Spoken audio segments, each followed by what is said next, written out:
You're standing around a fire. It's 50,000 BC. The sun just went down. There's no Netflix. There's no phone. There's no existential dread about your inbox. There's just you, the flames, and the thick, choking smoke curling directly into your face. And somewhere at some point, one of your ancestors looked at that smoke and thought, wait, what if I did that on purpose? This is the story of how humans discovered smoking. Not cigarettes, not cigars. Not the guy outside the office who you always end up talking to for too long. We're talking about the very first time a human being intentionally inhaled something burning, and why that might be one of the oldest habits our species has ever had. Because here's the thing nobody tells you. Smoking doesn't start with tobacco. It doesn't start with colonial trade routes or Native American ceremonies or even agriculture. The desire to inhale smoke might be hardwired into us on a level so deep, it predates civilization entirely. And the evidence for this is genuinely insane. Let's start with fire. Because before you can smoke anything, you need fire. And fire has been part of the human story for a very, very long time. The oldest confirmed evidence of controlled fire use by our ancestors dates back roughly 1 million years, from a site called Wonderwork Cave in South Africa. Archaeologists found burnt plant ash and charred bone. Not the result of a wildfire, but of a sustained, contained fire, used deliberately inside a cave. Now, 1 million years ago, we weren't even Homo sapiens yet. That was Homo erectus, our earlier cousin, with a smaller brain, a heavier brow, and absolutely zero interest in being told what to do with it. They sat around fires just like we do. They cooked, they stayed warm, they huddled together in the dark, and they breathed smoke. Every single day for hundreds of thousands of years, every human and pre-human ancestor who sat near a fire inhaled smoke. It was unavoidable. It was constant. It was basically the original air quality situation, and nobody had an app to check it. But here's where it gets interesting. Some of that smoke wasn't just wood smoke. When you burn organic matter, you don't just get carbon dioxide and water vapor. You get a cocktail of compounds depending on what you're burning. Some plants, when combusted, release psychoactive chemicals. Alkaloids, terpenes, compounds that interact with the human nervous system in ways that are, let's say, noticeable. In other words, some of our ancestors were absolutely accidentally getting high around the campfire, and they had no idea why they felt amazing. This isn't a fringe theory. Researchers have proposed for decades that early humans living in forested environments would have regularly been exposed to the smoke of psychoactive plants like cannabis, Nicotiana species, and various entheogens that grow naturally across Africa, Europe, and Asia. The human brain, it turns out, has receptors that respond to cannabinoids. These receptors didn't evolve because of cannabis. They're part of our endocannabinoid system, which regulates everything from mood to memory to appetite. But the fact that they exist means that when a human first inhaled smoke from a burning cannabis plant, their brain wasn't confused. Their brain was like, oh, hello, I've been waiting for you. And that moment, that first accidental hit of psychoactive smoke around a prehistoric campfire, might be the true origin of smoking. Not a decision, not a plan, just a very pleasant accident, repeated enough times that someone eventually thought to recreate it on purpose. Think about that for a second. The entire multi-trillion-dollar global tobacco industry, the centuries of ritual, the shamanic traditions, the medical practices, the social customs, all of it may have started because a tired hunter sat downwind of the wrong bush and had a really unexpectedly great evening. History is sometimes beautiful in the most absurd ways. Now here's where we have to be careful about timelines, because ancient humans smoked things, and ancient humans intentionally cultivated things to smoke are very different claims. Let's talk about what the archaeology actually tells us. The oldest direct evidence of intentional cannabis use, meaning burned cannabis seeds found in a context suggesting deliberate inhalation, comes from a burial site in the Pamir Mountains of Central Asia, dating to around 500 BC. Excavators found wooden braziers containing stones that had been superheated, alongside residue from cannabis plants with unusually high THC content. This wasn't wild cannabis used for rope or seeds. This was the good stuff, and it was placed directly in a ritual burial context, 500 BC. That's roughly 2,500 years ago. But here's the question that should be sitting in the back of your mind. Does the absence of older physical evidence mean it didn't happen earlier? Or does it just mean we haven't found it yet? Because organic material, seeds, leaves, plant fiber, almost never survives thousands of years in the ground. We find stone tools from 3 million years ago because stone is basically indestructible. But a wooden pipe filled with dried herbs? That's gone in a few centuries under normal burial conditions. A leather pouch of cannabis? Dissolved back into the earth long before any archaeologist ever showed up with a trowel. So the absence of evidence, in this case, is absolutely not the evidence of absence. There is also the Herodotus problem. Herodotus, the ancient Greek historian writing in the 5th century BC, described in remarkable detail the Scythians, a nomadic people from the Eurasian steppe, performing what he called a vapor bath. They would set up small enclosed tents, heat stones until they glowed, and throw hemp seeds onto those stones. Then sit inside the tent inhaling the smoke and, as Herodotus wrote, howling with pleasure. For centuries, historians assumed he was exaggerating or misunderstanding what he saw. Then archaeologists started excavating Scythian burial mounds and finding, you guessed it, bronze braziers, heated stones, and hemp residue, exactly what Herodotus described. The man was just reporting what he saw. He wasn't embellishing. He was, if anything, underselling it. Let's talk about tobacco, because it's the one most people actually associate with smoking. Tobacco is a plant in the genus Nicotiana, and it's native to the Americas. That matters enormously because it means tobacco was completely unknown to Old World civilizations, Europe, Africa, Asia, until contact with the Americas in the late 15th century. When European explorers arrived in the Caribbean in 1492, they immediately noticed indigenous people doing something strange. Columbus himself wrote in his journal about seeing men and women walking around with small glowing sticks, inhaling the smoke from burning dried leaves, and letting it back out through their noses and mouths. His crew was baffled. His crew also, within weeks, tried it themselves. Because of course they did. But tobacco use in the Americas is far, far older than 1492. Archaeological evidence of tobacco, specifically chemical residues in ancient pipes, has been found dating back to at least 3,500 years ago in the southeastern United States. Some researchers believe it could go back considerably further, possibly 10,000 years or more, tied to the development of cultivation in the Amazon basin. And here's the thing about tobacco in ancient America. It was not recreational. Not primarily. It was sacred. Tobacco was used in healing rituals, in communication with the spirit world, in binding agreements between tribes. Blowing smoke on someone was an act of blessing, of connection, of respect. A shaman who smoked wasn't having a casual cigarette break. He was opening a channel between the living and the divine. The smoke itself was considered a living carrier, a messenger that traveled between worlds, carrying prayers upward and bringing visions downward. That framing matters. It explains why tobacco use was so disciplined, so ritualized, so controlled in many indigenous cultures for thousands of years. When something is sacred, you treat it with reverence. You don't chain smoke it while watching TV. The idea of tobacco as a casual everyday habit, something you do on a lunch break or while waiting for the bus, is an almost entirely European invention, and a fairly recent one at that. Now, let's go back even further, because there's a piece of this story that most people have never heard, and it might be the oldest evidence of intentional smoking in the entire archaeological record. In 2019, researchers made a remarkable discovery at a site in the Great Salt Lake Desert in Utah. They found a hearth, a cooking and heating fire, roughly 12,000 years old, containing the seeds of Nicotiana attenuata, a wild tobacco species native to North America. These weren't seeds that had accidentally blown into the fire. They were concentrated, present in a way that suggested deliberate placement. The site predates any known pottery or pipe artifacts in the region by thousands of years. This pushed back the possible timeline of tobacco use in the Americas by a significant margin. And it raised a genuinely fascinating question.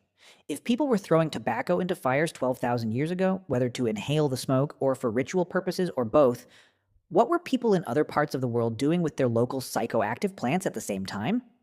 Because 12,000 years ago, humans were everywhere. They were in Africa, in Asia, in Europe, in Australia. And the human desire to alter consciousness, to seek out altered mental states, that is not an American phenomenon. That is a human phenomenon. Let me throw something at you that might sound wild, but is taken seriously by respected anthropologists: the intoxication hypothesis. The basic argument goes like this. Across virtually every human culture ever documented, people have sought out ways to alter their consciousness.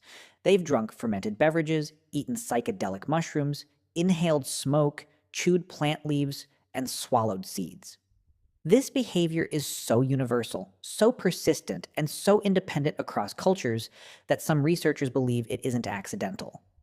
Ronald Siegel, a psychopharmacologist at UCLA, proposed in the 1980s that the pursuit of intoxication is a fourth drive, alongside hunger, thirst, and sex, that is biologically embedded in animal behavior, not just human behavior. Elephants deliberately seek out fermented marula fruit.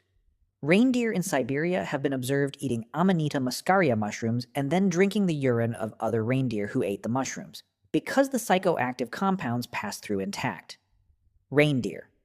Doing drug recycling. In Siberia. Honestly, respect. The point is, if the drive to alter consciousness is this deep and this old, it's entirely reasonable to propose that early humans, long before they domesticated any plant, long before they had pottery or pipes or any of the tools we normally associate with smoking, were deliberately exposing themselves to smoke from psychoactive plants because they had learned through experience that it changed something in their mind. Maybe they burned those plants intentionally during rituals. Maybe they selected campsites near specific plants for exactly this reason. Maybe they learned which smoke made you feel good and which made you feel like you were dying, which, with some plants, is a distinction that kills you once before you figure it out. This is trial and error, prehistoric style. Very high stakes, occasionally literally fatal. But the ones who survived? They remembered. They told others. They passed it down through generations of knowledge that never got written, but got lived. That's how most human knowledge worked for most of human history. Not libraries, not schools. Lived experience, passed mouth to ear, around a fire, in the dark. Let's also talk about something that rarely comes up in this conversation. Smoking as medicine. Long before smoking was recreational, long before it was spiritual, it may have been medical. The Aber's Papyrus, one of the oldest known medical documents in the world, dates to ancient Egypt around 1550 BC. It describes treatments involving the inhalation of smoke from heated herbs, specifically for conditions affecting the throat and lungs. This is wildly counterintuitive from a modern perspective. You're telling me the ancient Egyptians treated lung problems by inhaling smoke? Yes. Yes, they were. And while that seems insane, it's worth noting that the specific herbs they used, including henbane and various aromatics, do have genuine pharmacological properties when inhaled. The ancient Greeks used fumigation, therapeutic smoke, regularly. Hippocrates, the guy you take an oath named after if you become a doctor, wrote about the inhalation of herbal vapors to treat diseases of the lungs and other conditions. The thinking wasn't crazy by the standards of the time. Smoke reaches the lungs directly, so if the plant has medicinal properties, delivering it via smoke makes a certain logical sense. The lungs as a delivery mechanism. Inhaled medicine. We still do this today. With asthma inhalers and anesthetic gases and nebulizers, the delivery method survived. The burning part, thankfully, mostly didn't. Ancient Indian Ayurvedic medicine, dating back over 3,000 years, describes a practice called dhumapana, literally smoke drinking, involving the inhalation of medicinal herbs through pipes. The texts describe specific plants, specific conditions, specific preparations. This wasn't casual or improvised. It was a sophisticated medical system with detailed protocols and centuries of refinement behind it. Across ancient China, ancient Mesopotamia, ancient Greece, ancient India, in virtually every early civilization on record, there is evidence of people inhaling smoke deliberately for therapeutic purposes, as a recognized medical practice. Not because they were addicted, not because they thought it was cool, because it worked, or at least it worked sometimes. Or at least it worked enough times that they kept doing it, And in a world without antibiotics, without surgery, without any of the tools modern medicine takes for granted, works sometimes was a pretty meaningful bar to clear. There's another angle to this story that doesn't get enough attention, and it has to do with social bonding. Humans are deeply social animals. We evolved in groups, and group cohesion, the ability of a group to stay together, trust each other, act in coordination, was literally a matter of life and death for most of our evolutionary history. Isolated individuals died. Groups survived. Anything that enhanced social bonding had genuine survival value. And shared rituals, including shared consumption of psychoactive substances, are extraordinarily powerful tools for social cohesion. When a group of people undergo a shared altered experience together, it creates a sense of connection, of trust, of mutual understanding that is very hard to replicate any other way. Modern neuroscience has confirmed this. Shared rituals synchronize neural activity, increase trust, and deepen group identity in measurable, documented ways. So when a group of ancient humans sat together in a closed space, breathing in smoke from burning cannabis or other herbs, and collectively entered an altered state, that wasn't just recreational. That was social technology. That was how you built the kind of deep trust and group cohesion that let you go into dangerous situations together and come back alive. The ritual smoke circle wasn't just a party, it was infrastructure. Here's where we arrive at the uncomfortable part of the story. The transition from sacred smoke to casual habit is, historically, an absolute disaster. When tobacco arrived in Europe in the 16th century, it spread with a speed that should remind you of something. Within decades, smoking had gone from an exotic curiosity to a continental obsession. By the 1600s, tobacco was being traded globally.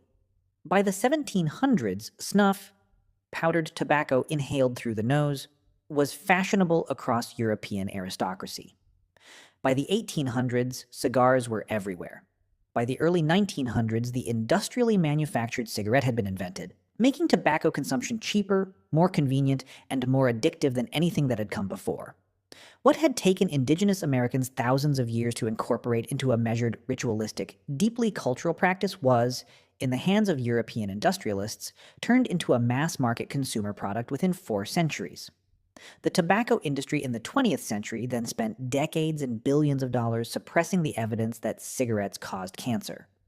Evidence their own scientists had compiled internally. They marketed cigarettes to children. They hired doctors to endorse their products. They added chemical compounds specifically to make nicotine hit faster and harder, and leave the system more quickly, maximizing addiction. They turned something ancient and ritualistic and communal into a product specifically engineered to be as physically destructive and as financially extractive as possible. A shaman and a tobacco executive both worked with the same plant. They had almost nothing else in common.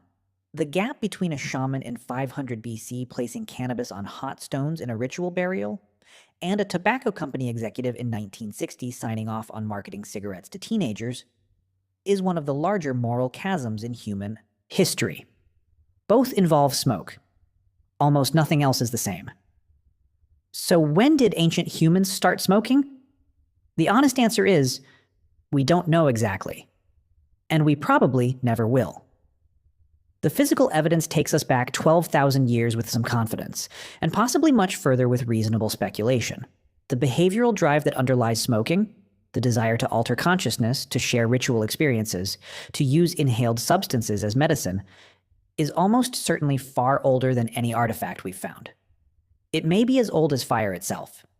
It may be as old as the cognitive leap that made us human in the first place. The ability to connect cause and effect, to look at a burning plant and think, last time that happened, I felt different. Let me do that again. That's not addiction. That's intelligence. What we do know is this. The behavior is extraordinarily old. It predates agriculture. It predates pottery. It predates every civilization you've ever learned about in school. What is absolutely clear is that by the time the historical record begins, in every corner of the world where humans lived, they were already finding ways to put smoke into their bodies. The specific plants changed. The rituals changed. The purposes changed. But the behavior was already ancient by the time anyone thought to write it down. There's something almost poetic about that.